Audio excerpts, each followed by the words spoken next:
10년간의 회계 역사를 차근차근 배우는 여건 회계, 역사에서 건진 회계 시작하겠습니다. 남영호입니다.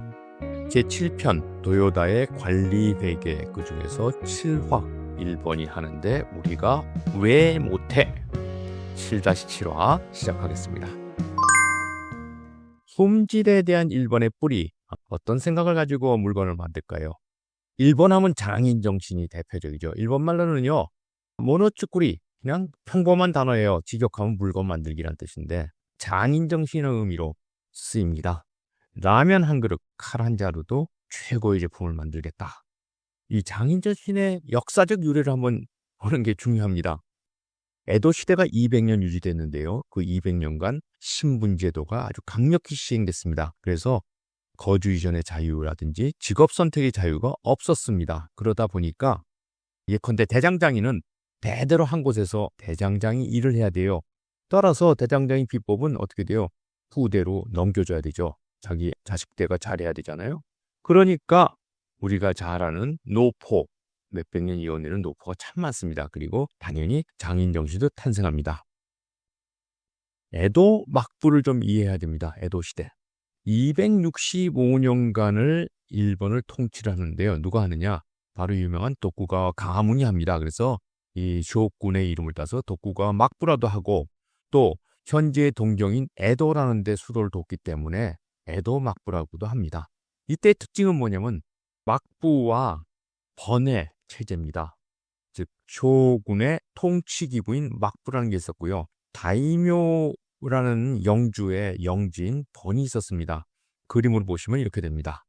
제일 위에 쇼군이 있고요. 그 밑에 수많은 다이묘들이 있습니다. 즉 다이묘가 다스리는 영지가 번입니다.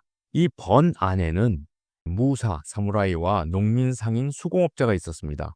에도 막부, 즉 쇼군 한 명 밑에 한 약 270여 개의 번이 있었답니다. 굉장한 지방자치죠. 근데 이 번 단위로 엄격한 신문제를 했습니다. 번주의 권력이 워낙 강하기 때문에 그 번에 사는 사람들은 거주 이전 못합니다. 직업 선택도 자유로이 못합니다. 사무라이 아들로 태어나면 계속 사무라이가 돼야 되는 거고요. 대장장이 아들로 태어나면 내가 결혼해서 아들을 낳고 손자를 낳더라도 대장장이다. 이러다 보니까 어떻게 돼요? 일본엔 노포가 많습니다. 100년 이상 된 가게인데요. 예를 들면 교토의 과자점은 17대째, 기모노 가게 28대째 내려오고요. 교토의 료강은요 60대면 이건 몇 년이나 되나요? 어마어마하죠. 제가 어디 사진에서 찾은 건데요. 저도 목공을 하는 사람이라서 이 뒤에는 대패를 보면서 제가 놀랬습니다. 어마어마한 대패죠. 이게 이제 큰 북 만드는 장인 공방입니다. 그래서 일본의 경제를 모노즈쿠리 경제라고 합니다. 모노즈쿠리 경제가 뭐냐? 기술 수준을 세계적으로 높임으로써 성장해온 일본 경제 산업을 함축적으로 표현하는 말입니다. 모노즈쿠리 경제. 이 모노즈쿠리 경제의 아주 기본은요, 메이카와 부품의 하청 구조입니다.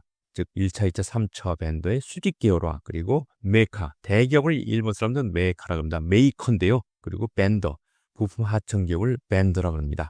지속적인 관계가 있죠. 이렇게 수직적 관계입니다. 하나의 대기업 메이카가 있고 1차 밴더, 2차 밴더, 또 3차 밴더 이렇게 있겠죠. 수직 하청 구조가 되면 좋은 점이 있습니다. 첫째, 안정적이 되기 때문에 지속적으로 유지가 되죠.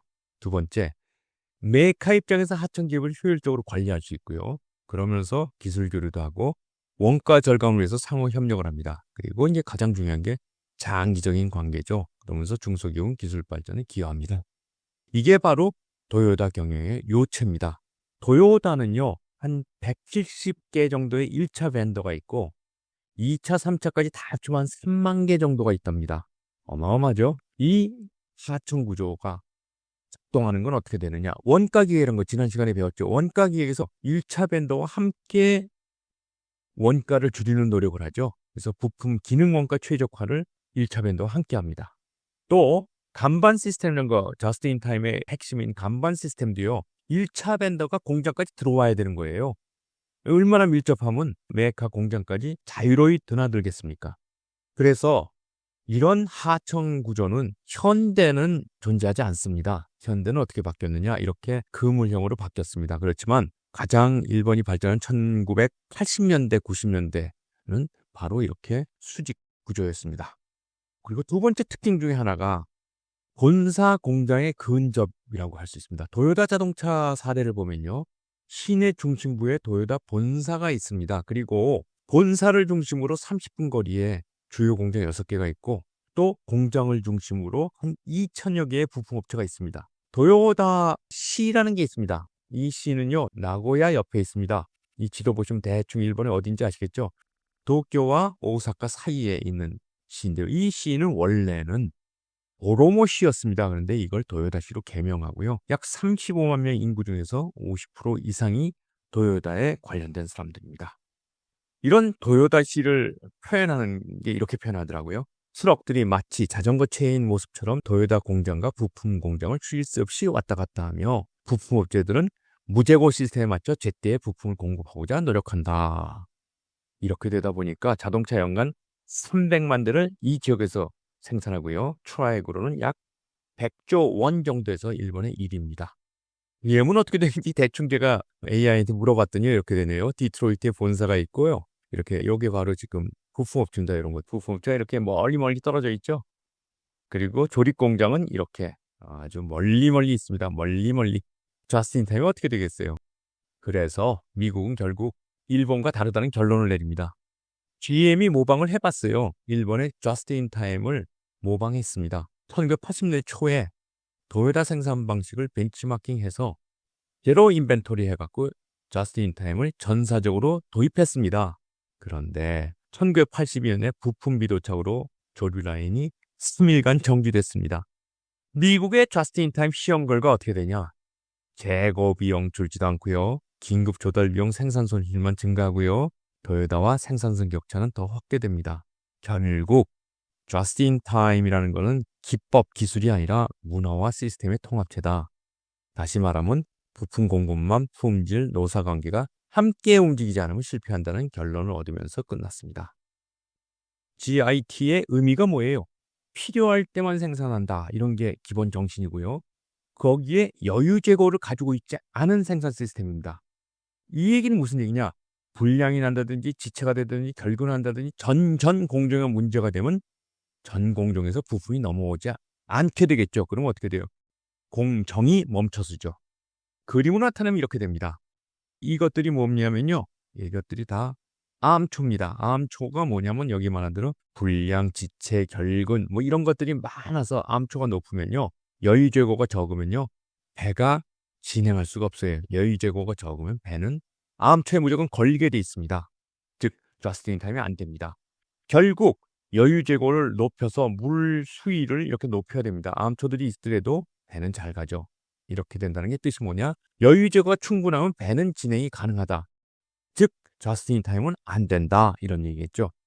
그래서 저스트 인 타임 전제 조건이 뭐냐? 불량 제로. 그리고 흐름이 끊기지 않아야 되고 마지막으로 전사적으로 협력을 해야 되고 또 납품업체랑도 긴밀한 관계를 가져야 됩니다. 납품업체가 일단 공장에 들어올 수 있어야 돼요. 1980년대 미일 생산 시스템을 비교해 보면 경영의 거점은 본사 위주의 경영이 되고요. 일본은 현장 중심이 됩니다. 공장 위치도 미국은 본사에서 멀고요. 일본은 본사 근처입니다. 예가 도요타시죠. 또 기업 소통 방식은 어떻게 되느냐? 미국은 탑다운인데 일본은 바텀업입니다. QC 서클 같은 거죠. 미국은 거래 방식도 자유시장 경제인데 일본은 게이레스, 수직, 하청 업체들이 있습니다. 하청 업체 관계는 경쟁 입찰을 했는데 일본은 지속적인 관계입니다. 다시 한번 하청 업체 관리를 좀 본다면 관계 유형은요. 미국은 단기 계약이에요. 결국 일본은요. 장기 계약이고 신뢰를 기반으로 한다. 또 미국은 대량 저빈도 납품이에요. 멀리 떨어져 있으니까 한 번에 많이 갖다 놓는 거죠. 일본은 소량 빈번 납품이고요. 미국은 또 정보를 비공개하고 아주 최소한만 공개하는데 일본은 어떻게 돼요? 실시간 공유하고 공동으로 개선한다. 이렇게 다르니 뭐를 배우겠습니까? 결국 일본을 배우자는 완전 실패했습니다. 7-8화 일본은 우리와 다르다.